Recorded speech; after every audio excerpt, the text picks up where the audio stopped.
Welcome to the Social Talks. Is that unilateral humanitarian intervention or self interest? What's actually behind India's intervention on East Pakistan in 1971? In the span of 9 months period of disputes, roughly 3 million people were killed. 10 million of them managed to seek shelter as refugees to India. 30 million suffered displacement in East Pakistan. Accounts indicated that 200,000 girls have suffered sexual assaults because of the conflict.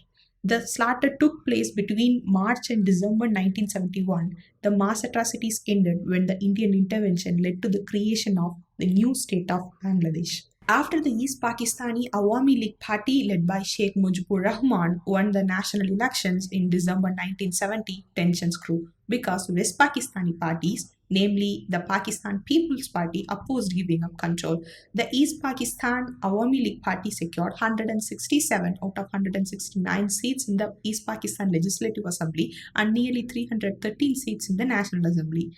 With 81 seats in the National Assembly, the Pakistan People Party won majority in the West Pakistan. Awami League of East Pakistan, led by Mujibur Rahman, emphasized greater autonomy to East Pakistan and he supported Bengali's right to hold political office. But the assembly session was cancelled because of President Yahya Khan and the Pakistan's People Party. The Pakistan Army conducted a planned military work known as Operation Searchlight from March 26 to May 25, 1971. This is an effort to crush the Bengali nationalist movement. There are estimates ranging from 500,000 to over 3 million deaths overall, and of course the death toll has been politicized over time. According to Lisa Curtis, a senior research scholar at the Heritage Foundation, she expressed that mass atrocities took place against the Bengali people regardless of the number. India's entry. India provided training and supplies to the Mukti Bahini, a formidable guerrilla force that faced opposition from Bengal. Is that legitimate or not? Let's discuss.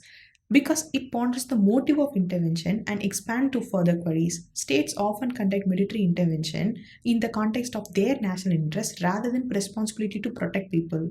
Because states use intervention as a tool to disguise their supremacy, their hegemon on the international stage. 6 million refugees had fled to India by the end of the June, and this number have to rise up to 8 million in the end of the August. So India's main priority is to make sure refugees left the country because President Yahya Khan doesn't take any political action for refugees.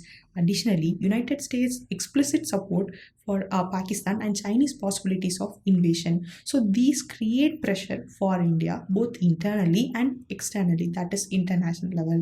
So India figure out that the refugees may only leave the country if they secure a proper political solution. So two measures must be taken immediately. Firstly, the military repression needs to suspend and the stopping the ongoing move of refugees. And secondly, a proper political solution for Bengali people. Considering Pakistan military regime against its civilian population, Indian military intervention meets the proportionality standards. Furthermore, International Commission of Jurists staff study examined that the legality of India's intervention and concluded that the Pakistan military action against Indian territory, it is a defensible military action under Article 51 of UN Charter. Aftermath of the conflict, in 1972, most UN members recognized Bangladesh as an independent country. After receiving permission to go back to Dhaka after being freed from Pakistan headquarters prison, Sheikh Mujibur Rahman went on to become first president of Bangladesh. Subsequently, during Indo-Pakistan summit held in Simla on 2nd of July 1972, between Indian Prime Minister and Pakistan President signed the Simla Agreement. The Simla Agreement indicates that India released 19,000 war captives, and secondly, Pakistan recognition of Bangladesh as an independent sovereign nation, and finally, India gave Pakistan back of 13,000 square kilometers of territory which was taken during the conflict. Finally, India faced significant criticism from international level because Pakistan is an independent sovereign nation. So India interfered Pakistan domestic affairs, but on the other hand, human rights and through the lens of responsibility to protect, that is R2P, Indian unilateral humanitarian intervention is legitimate. Anyways, without UNSC, that is United Nations Security Council approval, it is not considered as qualified legal intervention, whether it is unilateral or multilateral intervention. For instance, NATO's intervention in Kosovo, it is not legal because of lack of UNSC approval, but it is legitimate. It is applicable to Indian intervention also. It is legitimate through the lens of R2P and human rights consideration, but it is not legal. Follow the case. UNSC approval is mandatory for legal intervention, but frequent abuse of vetoes collapse whole the structure. So we have to build enhanced reformed UNSC is to protect international peace and security and preventing conflicts between nations. Thank you.